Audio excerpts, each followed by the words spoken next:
मेरा नाम प्रसन्न कुमार है।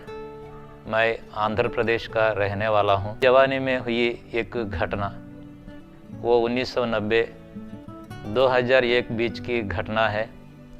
उन दिनों में मेरा वज़न कम होता रहा। तब मेरा मन में शक आया था कि मुझे HIV यानी एड्स का संक्रमण हुआ है। इसके 3 कारण हैं।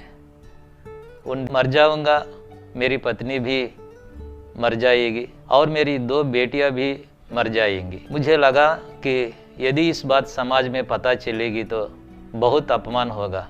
उसके कारण मेरा मन में आत्महत्या करने का विचार आया था। मैं मानसिक अवसाद में पड़ गया, यानी डिप्रेशन में पड़ गया। मैं ड्यूटी करते चलते फिरते आत्महत्या के तरीके के लिए सोच रहा था। 25वां वचन है, मैं अब पढ़ रहा हूँ। मैं वही हूँ जो अपने नाम के निमित्त तेरे अपराधों को मिटा देता हूँ और तेरे पापों को स्मरण ना करूँगा। मुझे मालूम हुआ था कि मेरे पापों की क्षमा हुई। मैं बचपन से कलीसिया जाता था, लेकिन केवल नाम मात्र ईसाई था। यहाँ मैं दर्शकों को एक बात बताना चाहता हूँ कि कलीसिया जाने वाले सब लोग वास्तव में ईसाई नहीं है। जो कोई अपने पापों को मानकर प्रभु यीशु मसीह के द्वारा उद्धार पाते हैं, वे ही वास्तव में ईसाई है। जब मैंने पछताया, पापों को मानकर मन फिराया, प्रभु यीशु मसीह के द्वारा उद्धार पाया, तभी मैं वास्तव में ईसाई बन गया। प्रचारक वचन बता रहे थे। मेरी पत्नी तो मेरी ओर देखकर मुझे इशारा दे रही थी वहाँ से निकलने के लिए। मैं भी इशारा दे रहा था वहाँ बैठने के लिए। अंत में सेवक ने कुछ लोगों को बुला रहे थे। उसी दौरान मेरी पत्नी को एहसास हुआ था कि एक हाथ उनके पीछे से छुआ। मेरी पत्नी को महसूस हुआ था कि प्रभु यीशु सच्चा है। उसी मीटिंग में मेरी पत्नी ने प्रभु यीशु मसीह को ग्रहण किया। वो विश्वास में आ गई। हम हैदराबाद से घर चले गए। कुछ हालेलुया, प्रेज द लॉर्ड। जय मसीह के आप सबको। तो आशा रखता हूँ कि आप अच्छे होंगे, स्वस्थ होंगे और प्रभु में आगे बढ़ रहे होंगे। तो आज एक बहुत ही अद्भुत गवाही हम देखने जा रहे हैं, जिनका नाम है प्रशांत कुमार और ये है आंध्र प्रदेश से। तो प्रभु का वचन कहता है कि मैं तेरा चंगा करने वाला यहोवा परमेश्वर हूँ। तो जो भी प्रभु यीशु मसीह के नाम के ऊपर विश्वास करते हैं और उनकी पुकार करते हैं, उनको कोई भी बीमारी हो, चाहे कोई भी बीमारी हो, वो प्रभु यीशु मसीह उनसे वो चंगा करते हैं। तो ऐसी एक गवाही है। इस भाई को HIV हो गया था। तो किस तरह से इन्होंने चंगाई पाई और कैसे उन्होंने प्रभु यीशु मसीह को जाना, ये हम इस गवाही के अंदर देखने वाले हैं। अगर आप भी अपनी गवाही इस चैनल के ऊपर दिखाना चाहते हो तो मेरा नंबर ये डिस्प्ले ऊपर दे दिया है, तो मुझे ज़रूर कांटेक्ट करिए। तो चलो चलते हैं, बिना किसी देर करते हुए इस अद्भुत गवाही को देखते हैं। तो इसका ओरिजिनल लिंक मैं डिस्क्रिप्शन में दे दूंगा, तो आप वहां से भी इसको चेक कर सकते हो। तो चलो चलते हैं, बिना किसी देर करते हुए इस अद्भुत गवाही को देखते हैं।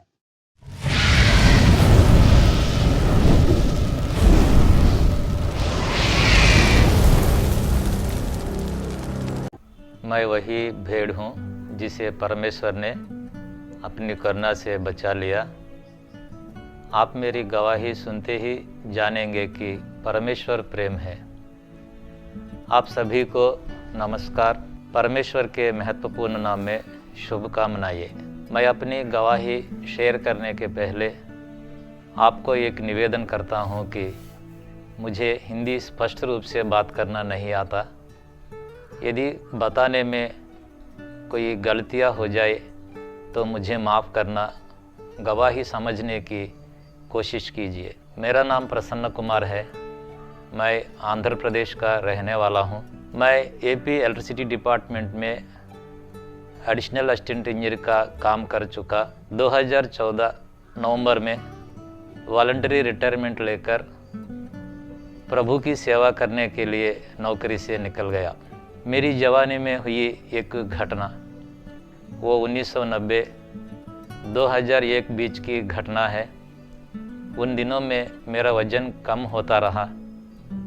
तब मेरा मन में शक आया था कि मुझे HIV यानी एड्स का संक्रमण हुआ है। इसके 3 कारण हैं।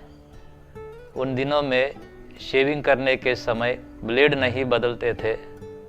इंजेक्शन लगाने में भी कभी कभी सुई नहीं बदलते थे। और तीसरा, मैंने अपनी जवानी में कुछ गलतियाँ की। ब्लड टेस्ट कराने को मुझे डर लगता था। वास्तव में मुझ में उस व्याधि नहीं थी, लेकिन जब तक मेरा ब्लड टेस्ट नहीं हुआ था तब तक मैंने सोचता था कि मुझे उस व्याधि का संक्रमण हुआ है। कुछ दिन के बाद मेरी पत्नी भी धीरे धीरे कमज़ोर हो रही थी। एक बार हमारे पड़ोसी ने उनसे पूछा कि बेटी ऐसे क्यों कमज़ोर हो रही हो। वह सुनकर मुझे बहुत दुख लगा। मुझे लगा था कि मेरी वजह से इस व्याधि मेरी पत्नी को भी संक्रमण हो गया होगा। मैं मर जाऊंगा, मेरी पत्नी भी मर जाएगी और मेरी 2 बेटियां भी मर जाएंगी। मुझे लगा कि यदि इस बात समाज में पता चलेगी तो बहुत अपमान होगा। उसके कारण मेरा मन में आत्महत्या करने का विचार आया था। मैं मानसिक अवसाद में पड़ गया, यानी डिप्रेशन में पड़ गया। मैं ड्यूटी करते चलते फिरते आत्महत्या के तरीके के लिए सोच रहा था। जब मैं ऐसा सोच रहा था मुझे लगा कि मैं तो पापी हूँ, यदि मैं मर जाऊँ मैं नरक जाऊँगा। तब मैंने प्रभु के सम्मुख में मेरे पापों को मानकर पछताया, मन फिराया। मैंने रोते रोते इस प्रकार प्रार्थना की, हे प्रभु यीशु, मैं पापी हूँ, मेरे पापों की क्षमा करो। मैं मर जाऊँगा, मुझे नरक मत भेजो, तुम अपने राज्य में जगह दो। वैसा मैंने पछताया और बपतिस्मा लिया। बपतिस्मा तो लिया, लेकिन मेरा मन में शक था कि क्या परमेश्वर मेरे पापों को क्षमा करेगा। मैं किसी से पूछा नहीं, लेकिन परमेश्वर ने एक वचन के द्वारा मुझसे बात किया, क्योंकि परमेश्वर वचन के जरिए बात करने वाला है। वो वचन यशायाह 43वां अध्याय 25वां वचन है। मैं अब पढ़ रहा हूँ। मैं वही हूँ जो अपने नाम के निमित्त तेरे अपराधों को मिटा देता हूँ और तेरे पापों को स्मरण ना करूँगा। मुझे मालूम हुआ था कि मेरे पापों की क्षमा हुई। मैं बचपन से कलीसिया जाता था, लेकिन केवल नाम मात्र ईसाई था। यहाँ मैं दर्शकों को एक बात बताना चाहता हूँ कि कलीसिया जाने वाले सब लोग वास्तव में ईसाई नहीं है। जो कोई अपने पापों को मानकर प्रभु यीशु मसीह के द्वारा उद्धार पाते हैं, वे ही वास्तव में ईसाई है। जब मैंने पछताया, पापों को मानकर मन फिराया, प्रभु यीशु मसीह के द्वारा उद्धार पाया, तभी मैं वास्तव में ईसाई बन गया। मैं अपनी गवाही आगे बढ़ाता हूँ। मैंने लव मैरिज की थी। मेरी पत्नी गैर मसीही परिवार से आई। वह मूर्ति पूजा करती थी। मैं कभी भी उनको मना नहीं किया। मैं उनको उनकी मर्जी पर छोड़ दिया। वह अपनी भक्ति करती थी। हमारी शादी होने के बाद मेरी पत्नी को छाती में फोड़ा यानी ट्यूमर जैसा हो गया था। डॉक्टर ने ऑपरेशन करके निकाल दिया, लेकिन करीबन 7 साल के बाद वह समस्या दोबारा आई। तब से मेरी पत्नी चिंता होने लगी। वो निराशा में पड़ गई। मुझे लगा था कि यदि उनको कहीं घुमाने ले जाएंगे तो थोड़ा ठीक होगा। वैसा सोचकर हम हैदराबाद गए थे। वहाँ मेरा एक दोस्त है, वो म्यूजिकल इंस्ट्रूमेंट कीबोर्ड बजाता है। हम उसके द्वारा एक मीटिंग में बैठना पड़ा, लेकिन मेरी पत्नी को उस मीटिंग में बैठना मुश्किल लग रहा था। प्रचारक वचन बता रहे थे। मेरी पत्नी तो मेरी ओर देखकर मुझे इशारा दे रही थी वहाँ से निकलने के लिए। मैं भी इशारा दे रहा था वहाँ बैठने के लिए। अंत में सेवक ने कुछ लोगों को बुला रहे थे। उसी दौरान मेरी पत्नी को एहसास हुआ था कि एक हाथ उनके पीछे से छुआ। मेरी पत्नी को महसूस हुआ था कि प्रभु यीशु सच्चा है। उसी मीटिंग में मेरी पत्नी ने प्रभु यीशु मसीह को ग्रहण किया, वो विश्वास में आ गई। हम हैदराबाद से घर चले गए। कुछ दिन तो ठीक था, लेकिन कुछ दिन के बाद दुष्ट आत्माओं ने मेरी पत्नी को सताना शुरू किया। जब बुरी आत्मा उनकी अंदर आती, वो चिल्लाती थी, दांत पिसा करती थी। सेवक और विश्वासी लोगों ने लगातार प्रार्थना कर रहे थे। उन सेवक का नाम स्टैनली है। वो हमें बहुत प्रेम से देखभाल की। वो हमारे लिए बहुत प्रार्थना करते थे। उसी दौरान मैंने अपनी चिंता जो थी यानी HIV की, मैंने उसके बारे में उनको बता दिया। तब उन्होंने कहा कि प्रसन्ना जी, पहले ब्लड टेस्ट करवाएंगे, अगर समस्या है तो प्रार्थना करेंगे। उन्होंने मुझे ले जाके ब्लड टेस्ट करवाया, रिपोर्ट आ गया। उस रिपोर्ट को देखकर उन्होंने मुझे आलिंगन करके कहा कि प्रसन्ना जी, तुमको HIV नहीं है। वह सुनकर मुझे बहुत खुशी हुई। मुझे मालूम हुआ था कि मैं नहीं मरूंगा, मैं जिंदा रहूंगा। यहाँ दर्शकों को मैं एक बात बताना चाहता हूँ।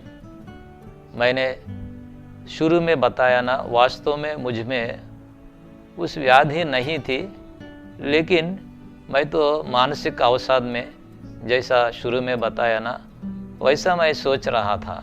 जब मैंने प्रभु के पास आया, प्रभु ने मुझको शांति दिया। मैं ये नहीं बता रहा हूँ कि मुझे HIV से चंगाई मिली। परमेश्वर के साथ हर चीज़ संभव है। मैं एक भाई को जानता हूँ जिसको ब्लड टेस्ट रिपोर्ट में इस व्याधि 2 बार कंफर्म हुई थी। प्रभु ने उसको चंगा किया। चंगाई जो है वो परमेश्वर की इच्छा के अनुसार होती है। प्रभु चाहे तो चंगा करेगा। मैं अपनी गवाही को आगे बढ़ाता हूँ। हम उधर से यानी ब्लड टेस्ट सेंटर से वापस घर चले गए। मेरी पत्नी तो वैसे ही चिल्ला रही थी। विश्वासी लोगों ने प्रार्थना कर रहे थे।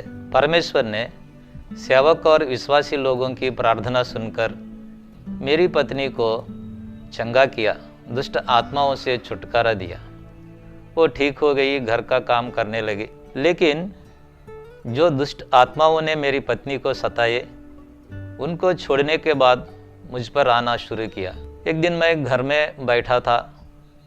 बाहर से मुझको पाँव में बांधे जाने वाली घुंघरुओं की आवाज़ सुनाई दे रही थी।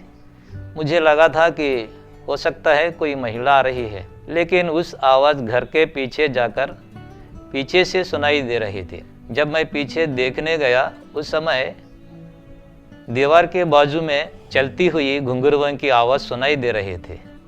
मैं फिर से अंदर चला गया। मैं अंदर जाने के बाद वो आवाज़ फिर से पीछे से सुनाई दे रही थी। शुरू में मुझे बहुत अजीब लगा और घमंड भी आया, क्योंकि इस आवाज़ सिर्फ मुझको ही सुनाई दे रही और किसी को नहीं। लेकिन मेरी हाल धीरे धीरे खराब होती गई। एक दिन सेवक ने हमें प्रेम से उनका घर ले गए। उन्होंने काम पे बाहर गए थे। रात हो गया। मैं बिस्तर पे लेट गया। मेरे आंखें तो बंद थी, मुझे नींद नहीं आ रहा था। उस समय दूर से मुझे चीखे की चिल्लाती हुई आवाज़ सुनाई दे रही थी, और सुई से छेदने से होता है ना, वैसा मेरे पीछे हो रहा था। बहुत दर्द आ रहा था। मैंने अपनी आंखें खोलने की कोशिश कर रहा था, लेकिन खोल नहीं पा रहा। बहुत समय के बाद मैंने आंखें खोली। मैं तो थक गया। मेरी पत्नी से कहा कि मैं प्यासा हूँ, मुझे पानी चाहिए। मेरी पत्नी ने मुझे पानी दिया, लेकिन वो पानी मुझको पीला रंग में दिख रहा। मैंने कहा, तूने मुझे पीला पानी दिया है, ये पीने का पानी नहीं है, मैं नहीं पीऊँगा। तब वो कहते हैं, जी ये पीने का पानी है, पी लो। लेकिन मैंने मना किया। भोर हो गया। वहाँ से मैं बिना शर्ट पहने घर को जाने के लिए निकल गया। वहाँ से हमारा घर नज़दीक है, पैदल जा सकते। ये 2001 नवंबर की बात है। उस समय मेरी बड़ी बेटी 5 साल की उम्र में थी और छोटी बेटी 1.5 साल की उम्र में थी। मेरी पत्नी ने छोटी बेटी को उठा के बड़ी बेटी को चलाते शर्ट पकड़कर मेरे पीछे आते बोल रही थी कि जी शर्ट पहनो, कोई देखेगा तो क्या सोचेगा। वैसे हम घर पहुंच गए। मेरे माँ बाप नज़दीक के गांव में रहते थे। मेरे माँ मेरी हाल सुनकर मुझे अपने घर ले जाने के लिए टैक्सी लेकर आई। उस टैक्सी में जा रहे थे, वो चिल्लाती हुई चीखे की आवाज़ मेरे पीछे आ रही थी। वह सुनकर मैं कांप रहा था। हम उस गांव पहुंच गए। उन्होंने मुझे एक बिस्तर पे लिटा दिया। टैक्सी वाला तो उधर ही था, वो पैसों के लिए बाहर इंतज़ार कर रहा था। मेरे माँ मेरे पास बैठकर मुझसे प्रेम से पूछ रही थी, बेटा क्या हुआ तुम्हारे को। उस समय मेरी माँ कभी कभी माँ जैसी दिख रही थी और कभी कभी शैतान जैसी दिख रही थी। जब वो शैतान जैसी दिख रही थी, मैं उसको देखकर कांप रहा था। उस समय दूर से नज़दीक आती हुई आवाज़ सुनाई दे रही थी। जूते पहने दौड़ते हुए आवाज़ है वो मेरा नज़दीक आकर एक के बाद एक अनेक दुष्ट आत्माओं ने मेरा शरीर में छेद कर घुस रहे थे। कपड़े को धोते समय मोड़ते हैं ना, वैसा मेरा शरीर हो रहा था। मेरे पिताजी मेरे पास खड़े रहकर मुझे देख रहे थे। उनको समझ में नहीं आ रहा था क्या करना है। उस समय मुझे मेरा दोस्त याद आया। मैंने कहा कि मुझे अपने दोस्त के पास ले जाओ। तब मेरे पिताजी ने कहा जहाँ इसको अच्छा लगेगा वही ले जाओ। हम उसी टैक्सी में, जिस टैक्सी में उधर गए, उसी टैक्सी में गांव से निकल गए। हमारे साथ कोई भी नहीं थे, पिताजी या मेरे माँ कोई भी नहीं थे।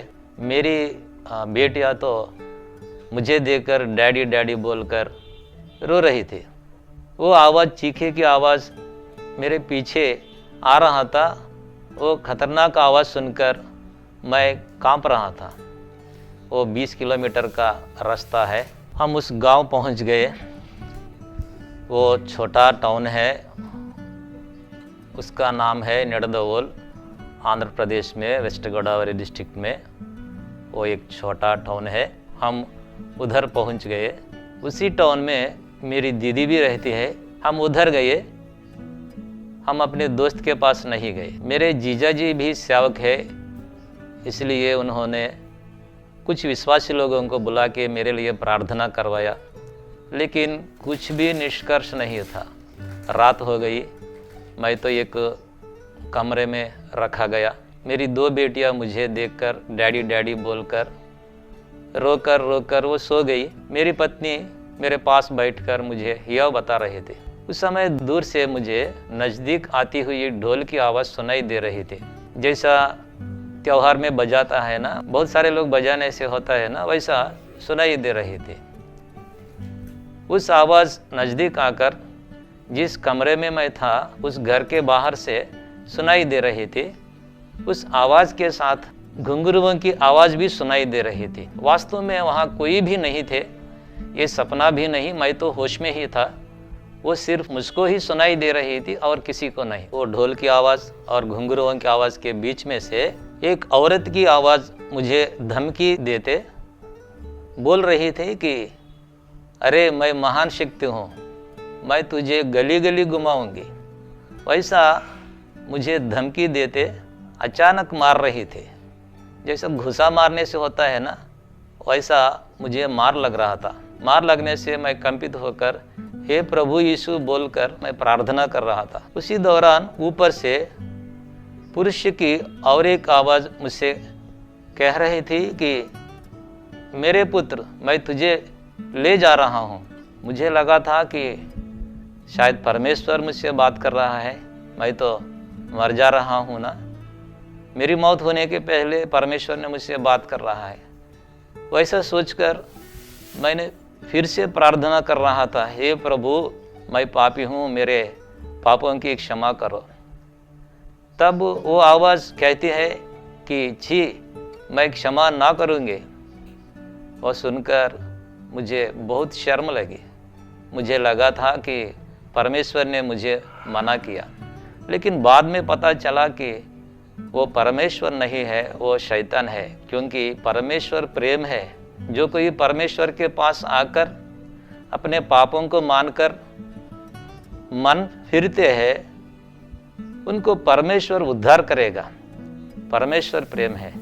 मैं तो वैसे ही सोच रहा था कि वो परमेश्वर है। वैसा सोचते मुझे लगा था कि परमेश्वर ने मुझे मना किया, मुझे छोड़ दिया, मैं तो मर रहा हूँ, परमेश्वर ने मुझे छोड़ दिया, थोड़ी देर में मेरी मौत हो जाएगी, कल मेरा गाड़ा जाएगा। कोई भी आशा नहीं थी। उस समय मुझे एक बात याद आई। मैंने कई लोगों से कर्जा लिया। मुझे लगा कि मेरी मौत होने के बाद मेरे पिताजी उनको अदायगी करेंगे। वैसा सोचकर मैंने मेरे दोस्त को फ़ोन किया था, लेकिन वो नहीं था। उनके पिताजी ने फ़ोन उठाया और बोला, क्या प्रसन्ना, इतनी रात फ़ोन किया तुमने, क्या हुआ? मैंने उस समय जो याद थी, यानी नाम और कर्ज की रकम, सब बता दिया और फ़ोन रख दिया। बिस्तर पे मैं लेट गया। तब मेरी दीदी अंदर आकर मुझ पर एक चादर ओढ़ दी, यानी ढांप दी, यानी सोने के लिए। लेकिन मेरी हाल में तो मुझे लगा था कि लाश के ऊपर ढांप देते हैं ना, वैसा लगा था मुझे। कोई भी आशा नहीं थी। मैं केवल मृत्यु के लिए इंतजार कर रहा था, ऊपर देख रहा था। मुझे लगा था कि थोड़ी देर में मेरी मौत हो जाएगी, कल मेरा गाड़ा जाएगा। लेकिन लगभग आधी रात में एक अद्भुत आवाज़ मुझे सुनाई दी। उस आवाज़ बहुत गंभीर थी। उस आवाज़ ने कहा, परमेश्वर की शक्ति के सामने कोई भी दुष्ट शक्ति नहीं चलेगी। स्टीफन पर तुझको अधिकार नहीं है, छी, दूर हो जा। जब उस आवाज़ ने दुष्ट आत्माओं को डांटा, वे सब मुझे छोड़कर भाग गई। एकदम शांतिमय हो गया। स्टीफन जो है उस नाम मेरा ही है। मेरा दोस्त ने मुझे उस नाम रखा है। कुछ लोग मुझे स्टीफन प्रसन्ना के नाम पे बुलाते हैं। जब परमेश्वर ने उन दुष्टात्माओं को डांटा, वे सब भाग गई, एकदम शांतिमय हो गया। तब मेरा हृदय में बचपन में पढ़ाई किया प्रतिज्ञा याद आई। भारत मेरा देश है, सब भारतवासी मेरे भाई बहन हैं। मैं अपने देशवासियों को प्रेम करता हूँ।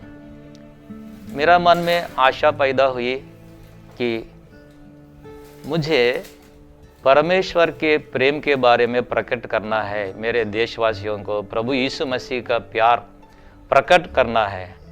वैसा लगा था। परमेश्वर ने मुझे चंगा किया, दुष्ट आत्माओं से छुटकारा दी। उस समय मैं 6 महीने से छुट्टी पर था, क्योंकि मेरी हाल खराब थी। लेकिन जब परमेश्वर ने मुझे चंगा किया, दुष्ट आत्माओं से छुटकारा दी, मैंने फिर से ड्यूटी में ज्वाइन हो गया। 2002 फरवरी की बात है। एक दिन मध्याह्न का भोजन का समय में, यानी लंच टाइम में, ऑफिस के सामने वॉचमैन का रूम में जाकर दरवाज़ा बंद करके घुटने टेक कर मैं प्रार्थना कर रहा था। शुरू में आसमान से कुछ बातें सुनाई दे रही थी, लेकिन वे स्पष्ट नहीं थी, कुछ डिस्टर्बेंस आ रहा था। लेकिन बाद में प्रभु यीशु मसीह ने स्पष्ट रूप से मुझसे कहा कि मेरे पुत्र, तेरे लिए मेरा अनुग्रह काफ़ी है। वह सुनकर मैं रो रहा था, क्योंकि परमेश्वर कितना प्यारा है। मैं तो पापी था, मुझ में कोई भी योग्यता नहीं थी। मैंने बताया ना, HIV डिप्रेशन में अपने पापों को मानकर पछताया, मन फिराया, प्रभु यीशु मसीह को स्वीकार किया। प्रभु ने मुझे उद्धार किया। प्रभु प्यारा है। उस समय मुझे कोई स्वरूप तो नहीं दिखाई दी, केवल आवाज़ ही सुनाई दी। डिपार्टमेंट ने मुझे 2003 में एडिशनल असिस्टेंट इंजीनियर का प्रमोशन दिया था। मुझे अच्छी सैलरी मिलती थी, गजेटेड ऑफिसर की रैंक भी थी, लेकिन मेरा मन में एक आशा थी कि मुझे एक कर्मचारी जैसा जीना नहीं, प्रभु की सेवकाई करना है, प्रभु की सेवक जैसा जीना है। वैसा मैं सोचता था। 2014 नवंबर में वॉलंटरी रिटायरमेंट लेकर मैं नौकरी से निकल गया प्रभु की सेवा करने के लिए। मैं सुसमाचार प्रकट करता हूँ, कुछ सेवक के साथ प्रभु का सुसमाचार प्रकट करता हूँ। कुछ लोग सुनते हैं, कुछ लोग मानते हैं, कुछ लोग तो इनकार करते हैं, कभी कभी अपमान भी करते हैं, लेकिन मुझे आशा है कि प्रभु का प्रेम बताना है। जो प्रेम ने मुझको उद्धार किया, उस प्रेम के बारे में बताना है। प्रभु यीशु मसीह धर्म परिवर्तन के लिए इस जगत नहीं आया। एक बात ध्यान से सुनिए, ध्यान से सोचिए। आदमी हो या औरत हो, इंसान अपने पापों से अपने आप बाहर नहीं आ सकता, क्योंकि इंसान दुर्बल है, पाप में अधिक बल है। इसलिए इंसान और पाप के बीच होती हुई लड़ाई में इंसान हार रहा है, पाप कर रहा है। इंसान को अपने पापों से बाहर आने के लिए परमेश्वर की मदद चाहिए। इसलिए प्रभु यीशु मसीह को इस जगत आना पड़ा इंसान को उद्धार देने के लिए। मैं दर्शकों को वचन के अनुसार एक बात बताना चाहता हूँ। सच्चा या बुरा, पाप या पुण्य, न्याय या अन्याय, इनके ज्ञान सिर्फ मनुष्य को ही पता चलता है, जानवर को नहीं पता चलता, क्योंकि परमेश्वर ने मनुष्य का शरीर में आत्मा को रखा है। मर जाना केवल शरीर का है। मरने के बाद इस शरीर को कुछ लोग जला देते हैं, कुछ लोग गाढ़ा करते हैं, लेकिन आत्मा इस शरीर से निकलने के बाद अनंत जीवन या अनंत आग में रहेगी। शायद आप पूछेंगे कि भाई स्वर्ग या नरक को कौन देख कर आया। मैं आपको निवेदन करता हूँ कि कृपया ध्यान से सुनिए। कोई भी इंसान इस जीवन में स्वर्ग या नरक को नहीं देख सकता, इस धरती को छोड़ने के बाद ही देखेगा। मेरे पापों की क्षमा हुई, प्रभु ने मुझको उद्धार किया, पापों से छुटकारा दिया। इस धरती पर पवित्र जीवन जीने के लिए प्रभु ने मुझे सहारा दे रहे हैं। यदि मैं मर जाऊंगा, मैं नरक नहीं जाऊंगा, मैं प्रभु के साथ अनंत जीवन में मैं रहूंगा। आपका क्या होगा? परमेश्वर प्रेम है। प्रभु यीशु मसीह के नाम पर विश्वास रखें। वचन कहता है कि प्रभु यीशु मसीह हमारे पापों के लिए मर गया, गाड़ा गया और तीसरे दिन जी भी उठा। प्रभु जीवित है, जिंदा है। जैसे जिंदा इंसानों से हम बात कर सकते हैं, वैसे ही आप प्रभु से बात कर सकते हैं। प्रभु आपकी प्रार्थना सुनेंगे, आपको उद्धार देगा। जो कोई प्रभु यीशु मसीह के पास आकर उद्धार पाते हैं, उनको अनंत जीवन मिलेगा, वो नरक से बचेगा। प्रभु यीशु मसीह के नाम पर विश्वास रखिए। परमेश्वर प्रेम है। आपकी कीमती समय निकालकर मेरी गवाही सुनी है। बहुत बहुत धन्यवाद आपका। प्रभु आपको आशीष दे। धन्यवाद। तो देखा आपने किस तरह से इनका जीवन प्रभु यीशु मसीह ने बदला, और इनको जो बीमारी थी वो भी प्रभु यीशु मसीह ने इनसे दूर कर दी, क्योंकि प्रभु का वचन कहता है कि उसके कोड़े खाने से हम चंगे हो चुके हैं। तो प्रभु यीशु के कोड़े खाने से हम चंगे हो चुके, कोई भी बीमारी हमारे ऊपर हावी नहीं रह सकती। तो आशा रखता हूँ कि इस गवाही से आपको प्रेरणा मिली होगी। तो मिलते हैं नेक्स्ट अद्भुत गवाही के साथ। तब तक के लिए अपना और अपने परिवार का ख्याल रखें। God bless you. बाय।